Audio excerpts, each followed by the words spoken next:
What is love? Is it an emotion? Is it a form of affection? Or is it something else? Hi, I'm Bob Graves, and this is Living with Wisdom. Philosophers, poets, psychologists, social workers, and lyricists have been addressing this question for millennia. Love is obviously a word, and well, it might surprise you to hear that words often suffer a lack of clarity precisely because everyone is free to use whatever words they want to when they think it can be useful to convey an idea. Over time, vocabulary words creep into new domains of usage, giving them new potential, but also blurring their literal, figurative, or previous meanings.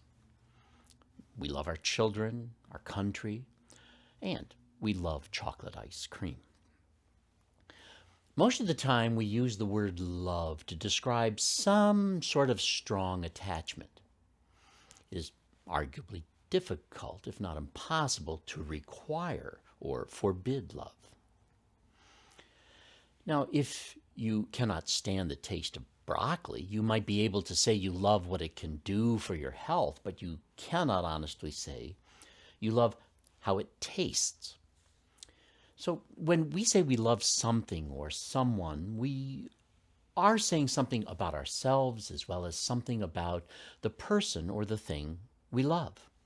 So it does speak of a bidirectional connection of some sort. But we do not love in the exact same way, and how love affects our behavior differs from person to person. It also changes the impact love can have on us if we are someone that someone else says they love. Depending on who that someone else is and how we perceive them, well, if you are the unfortunate target of a stalker, you can find it difficult to imagine what they mean by saying they love you.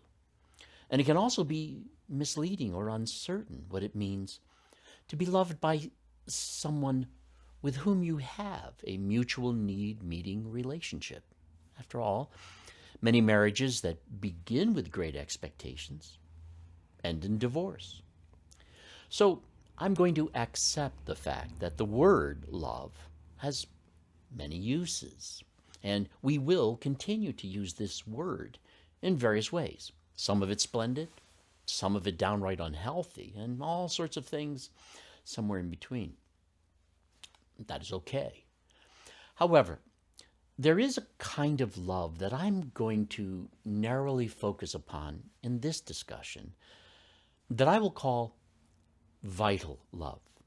And I call it vital love because if we experience ourselves as loved in this way and find ourselves able to love ourselves and others in this way, it makes a huge difference in our ability to heal, to grow, to be nurtured, and to nurture others in a manner that serves optimal development and mutual well being.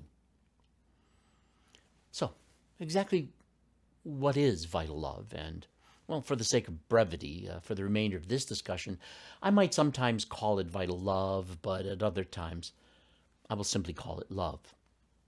So, exactly what is this love that I speak of? When it comes to vital love, I'm narrowing in on a unique form of relationship attachment that I believe is absolutely essential to our well being. With it, we experience many benefits, but without it, we suffer harm. And so I would definitely classify vital love as a real need. It is also something that must be authentically generated from within without duress of any sort. However, I am also going to argue that although human nature is what gives us the need for vital love, it seems to require some level of an external kickstart before we can learn how to love ourselves or others in this way. A newborn human baby, as far as we know, does not hate itself nor love itself. But if it is not loved and held, or if it is held in such a way as seems rough and uncaring, it will likely die before ever learning to walk. There's something about this connection and the quality of this connection that stimulates the optimal processes of human development. And it seems likely that the experience of such a love remains radically important as we pass through the various stages of our development. If vital love is not present as we face developmental challenges, we're likely to see ourselves to some degree as defective, unlovable, doomed, needy, and also in search of either a remedy or an escape. Now, many people think of love stressing the emotional features where our passions are inflamed with affection and we desire closeness. But emotions are self reflective and, as such, are really more about us in response to how we understand things. And that is all well and good. I'm not suggesting affection or a desire for closeness is not a good thing. But by itself, it is not love in a vital way. There are some who then might define love stressing an intellectual facet where we pursue familiarity and knowledge. It is sort of a disciplined lifestyle of empathy, understanding, and behaving properly. And I'm not knocking this either. This is certainly an important part of human relationships, but it too misses the core of what it is to know of a vital love. Some people are naturally more emotional and passionate. Some people are naturally more intellectual. There are many advantages and disadvantages that such involuntary personal characteristics can bring to a relationship. But there's something far more at the core of what I mean by vital love. Highly emotional, intelligent people are not better able to love, and if you are more emotional or more intellectual or both, this is simply you being who you are. A love that goes no farther than just being yourself is arguably self-serving, maybe easy. As I understand it, the core element of love when it meets vital needs is the way it affects our intentions. Love has more to do with our volition, and not just our decisions and actions, but the reasons why we make such decisions and take such actions. It is more than what we do. It is why we do it. Vital love dwells in the motivations behind our agenda. Having said all that, let me now try to define vital love. Vital love is an arresting awareness of an inarticulate high value. But wait, there's much more. This love is so taken by the high value encountered that it compels us to protect, to celebrate, to honor, and to care for those we love. It affects our motivation in a strong and compelling way. To love yourself or someone else with vital love means this. Love is the compelling belief that someone is incomprehensibly and immeasurably precious by the singular virtue of their mere existence, and its potential is centered deep in the core of their existence. This invariably produces commitments to avoid anything that knowingly violates their high value and gives involuntary rise to the desire to deliberately clarify and celebrate their high value when appropriate to their well-being.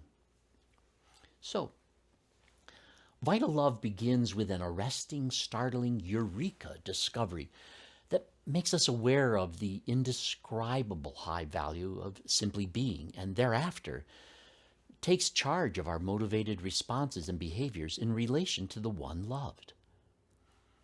For example, good behavior is perceived as a healthy emergence of their indefinable high value, and bad behavior is perceived as a maladaptive confusion, representing that the one loved is unaware of or in denial of their high value. Now, Carl Rogers touched on this concept with his phrase, unconditional positive regard. But for vital love to be what you both give and receive, this has to become a very personal discovery. We can easily get an inkling of it, but for it to arise in full force usually requires the experience of someone else finding you to be incontrovertibly valuable apart from your abilities and apart from your behavior. Now, this is not to deny that your abilities or behavior are not important. They're very important. It is merely to point out that as important as abilities and behavior are, they are a separate issue as to your worthiness to be loved. The more we feel lovely in this way, and the more we see others as lovely in this way, the more likely we will apply our abilities and engage in behaviors that assist in establishing the well-being of ourselves and others. And to the degree that this awareness escapes us, we apply our abilities and behaviors to simply survive. The most fulfilled you can ever be is to live loved and to live loving. I'm not saying it is easy. I'm not saying I do it all the time. It can take years to discover just what is and is not a loving strategy, a loving approach.